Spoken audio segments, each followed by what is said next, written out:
യേശുക്രിസ്തു ജനിച്ച സ്ഥലം എവിടെയാണെന്ന് അറിയാമോ?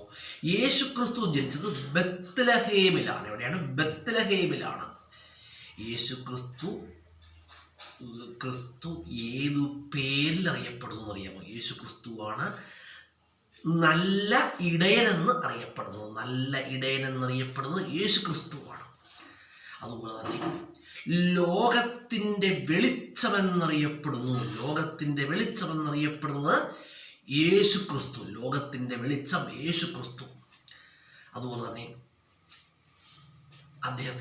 യേശുക്രിസ്തുവിൻ്റെ തിരുപ്പിറവിയാണ് ക്രിസ്മസ് ആയിട്ട് ലോകമെമ്പാടും ആഘോഷിക്കുന്നത്. ക്രിസ്മസ് നമുക്കറിയാം ഡിസംബർ 25. ക്രിസ്മസ് എന്നാണ് ഡിസംബർ 25. അതുപോലെ തന്നെ ലോകത്തിൻ്റെ വെളിച്ചം എന്നറിയപ്പെടുന്നത് യേശുക്രിസ്തുവാണ്. സത്യാഗ്രഹികളുടെ രാജകുമാരൻ എന്നറിയപ്പെടുന്ന ആരാണ്? യേശുക്രിസ്തുവാണ്. സത്യാഗ്രഹികളുടെ രാജകുമാരൻ യേശുക്രിസ്തു. യേശുക്രിസ്തുവിനെ സത്യാഗ്രഹികളുടെ രാജകുമാരൻ എന്ന് വിശേഷിപ്പിച്ചത് ആരാണ്? ഗാന്ധിജിയാണ്. അതുപോലെ നമ്മളൊക്കെ ഫോളോ ചെയ്യുന്ന കലണ്ടർ ഏതാണ്? ക്രിസ്തുവർഷ കലണ്ടറാണ് ഫോളോ ചെയ്യുന്നത്. ശരിയല്ലേ? ജനുവരി ഫെബ്രുവരി ഒക്കെ ക്രിസ്തുവർഷത്തിലെ മാസങ്ങളാണ് അല്ലേ? ആണ്. ജനുവരി ഫെബ്രുവരി മാർച്ച് ഏപ്രിൽ ഡിസംബർ വരെയുള്ള മാസങ്ങൾ ക്രിസ്തുവർഷത്തിലെ മാസങ്ങളാണ്. അതുപോലെ തന്നെ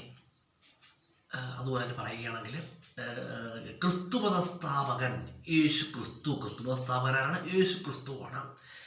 ക്രൈസ്തവരുടെ മതഗ്രന്ഥം ഏതാണ്? ബൈബിളാണ്. അതുപോലെ തന്നെ ലോകത്ത് ഏറ്റവും കൂടുതൽ അനുയായികളുള്ള മതം ഏതാണ്? ക്രിസ്തു മതമാണ്.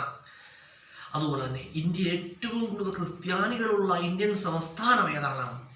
കേരളമാണ്. ശതമാനടിസ്ഥാനത്തിൽ കേരളത്തിൽ ഏറ്റവും കൂടുതൽ ക്രിസ്ത്യാനികളുള്ള ഇന്ത്യൻ സംസ്ഥാനം ഏതാണ്?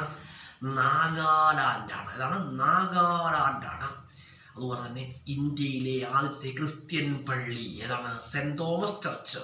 കൊടുങ്ങല്ലൂരിലുള്ള സെന്റ് തോമസ് ചർച്ചാണ് ഇന്ത്യയിലെ ആദ്യത്തെ ക്രൈസ്തവ ദേവാലയം. അതുപോലെ കേരളത്തിലെ ആദ്യത്തെ ക്രൈസ്തവ ദേവാലയം ഏതാണ്? അതും സെന്റ് തോമസ് ചർച്ച് കൊടുങ്ങല്ലൂര്. അതുപോലെ തന്നെ സെന്റ് തോമസ് ആണ് കേരളത്തിൽ അതിലോട്ട് പള്ളികളൊക്കെ പണി കഴിപ്പിക്കുന്നത് സെന്റ് തോമസ് ആണ് കേട്ടോ. അതുപോലെ തന്നെ പറയുകയാണെങ്കിൽ ബൈബിൾ എഴുതിയിരിക്കുന്ന ഭാഷ ഏതാണെന്നറിയാമോ? അത് വളരെ ഒരു പ്രയാസമേറിയ ക്വസ്റ്റ്യനാണ്. ബൈബിൾ എഴുതിയിരിക്കുന്ന ഭാഷ ഹീബ്രു ഭാഷയാണ്. ഏത് ഭാഷയാണ്? ഹീബ്രു ഭാഷയാണ്.